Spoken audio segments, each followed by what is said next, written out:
Still are today. If you go to any mosque and say, show me how many people here are engineers or doctors, you get 70% of the people raise their hand, and then everybody else is something else. But it's a very respected and dominating field for the Muslim community. A few pictures real quick just to show you some of the engineering that the Muslims have accomplished throughout history. The Taj Mahal, built by a Muslim. We're going to go real quick through about 10 photos, just different buildings and structure. This is a mosque in Saudi Arabia called Medina, the Prophet's Mosque. The Dome of the Rock in Jerusalem. Istanbul, Turkey. Cairo, Egypt. Damascus, Syria. Kind of looks like the Vatican. Islamabad, Pakistan. Bombay. That's the outside of the mosque we looked at earlier with 100,000 people on the inside. That's the outside of it. Malaysia, Rome, Ireland. Inside the mosque can be as simple as, really the word mosque is not an Arabic term. The word masjid is the Arabic term for this. It's a place for sujood or prayer. So you'll just see carpet and walls on almost every mosque you go to. They're not elaborate. They're not museums. They're not places for idols or artifacts and stuff. It's a place to go and pray. But we have some very decorative ones throughout history. So what I'm showing you here is the inside of some mosques that have used a lot of geometric signs and nice materials to decorate their mosques, but it's still carpet and walls. Cordova, Spain. Some Alhambra. Some of the most beautiful buildings in the world were built by the Muslims. How does Islam view economics? Is Islam at war with capitalism? How many of you would say yes?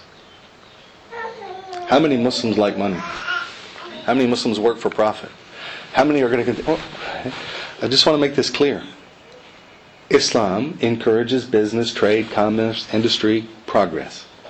It encourages capitalism. It encourages making money. It encourages taking everything that you agree to and reducing it to writing to make sure everybody is accountable for what they agree to. Islam has some things that it considers to be forbidden in industry, but it does not consider the concept of working and profiting and building and progressing to be anything but encouraged. The Quran tells Muslims to go seek the favors or seek the bounties of your Lord. Go. God has, everything's in abundance. We got 1 billion people, 10 billion people. God will produce and produce. You're just going to get impressed with how God can continually refurbish and supply the needs of everybody's wishes or goals. But in this economic model that the Muslims pursue, they would apply religious overtones or concept principles to that transaction. Muslims consider one of the biggest sins, biggest harms, biggest evils in the economic world to be interest. To apply, to add to a debt beyond what was agreed to or what was borrowed or what was part of the transaction. Interest is so forbidden. In Islam you can't kill somebody, you can't commit adultery, there's all kinds of sins. But as usually set aside, it's a little higher. And it was even if murder and rape and incest, they're awful. They're terrible. But God took interest and put it even higher. He says, if you deal in interest, well, the way God perceives it is you're at war with me. Right? You didn't just commit a sin and you didn't hurt each other. You actually are challenging me to warfare. And on the day of judgment, I'm going to say, pick a weapon and let's fight. Now that's an absurd fight, because the Creator versus you is no comparison.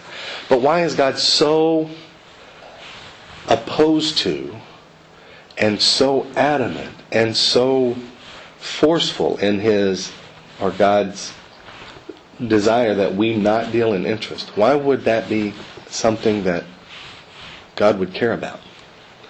How many of us... I think we're all affected by it. It's in everything that we do. But how many of us thought, why would interest be wrong? Right? Why would... Wow, time flies when you're having fun. Well, we didn't do that in the Q&A. I'm sorry, man. The time is gone, and I still have more. Muslims apply.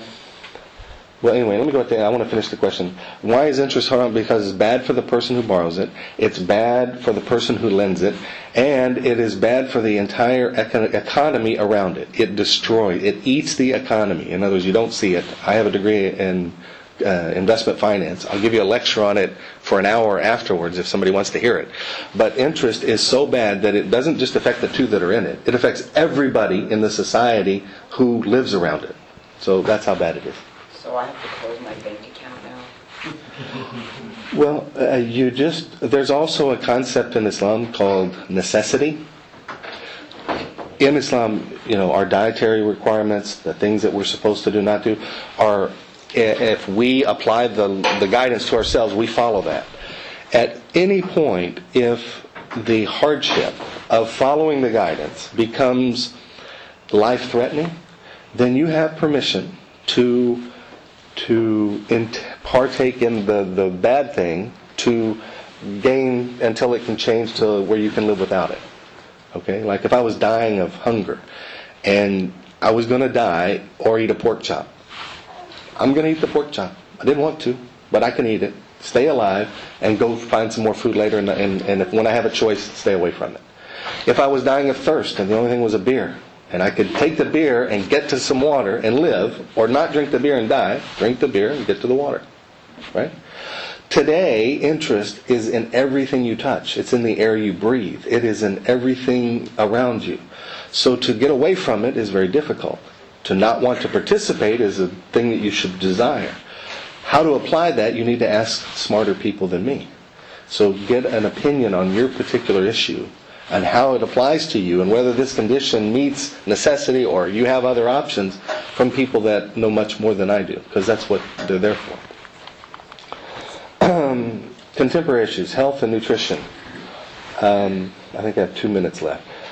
Muslims are very concerned about diet. The Quran speaks about what's good for you, what's not good for you. We consider pork a bad thing. We can talk about that in a minute if you want to. Alcohol a bad thing. No drugs, intoxicants. Anything that alters the mind or some normal state of affairs is no good. Moderation in everything. Even overeating is a bad idea. So eating is okay. Eating good food is okay, but too much of it's a bad thing. Conservation in everything. We're for green living, and hygiene and cleanliness promotes purification in every aspect, body, mind, and soul.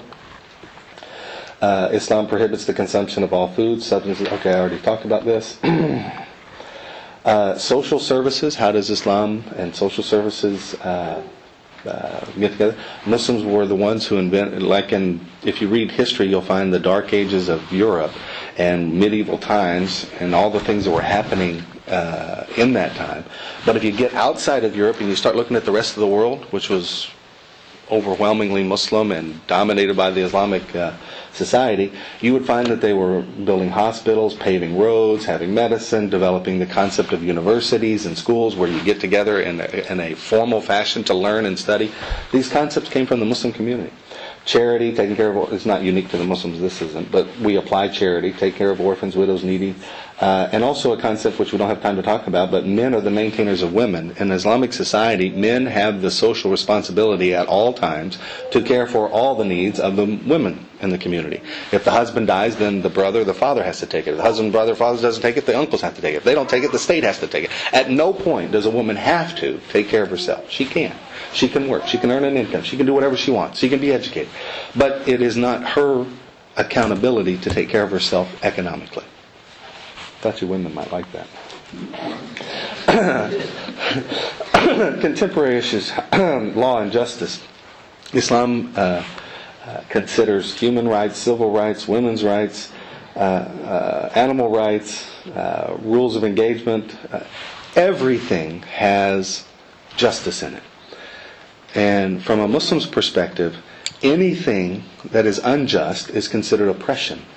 And from a Muslim perspective, oppression is worse than death. So if you want to get, how does a Muslim apply justice? Can you be favored to him and not to her? Or can you do something with this person, not that person?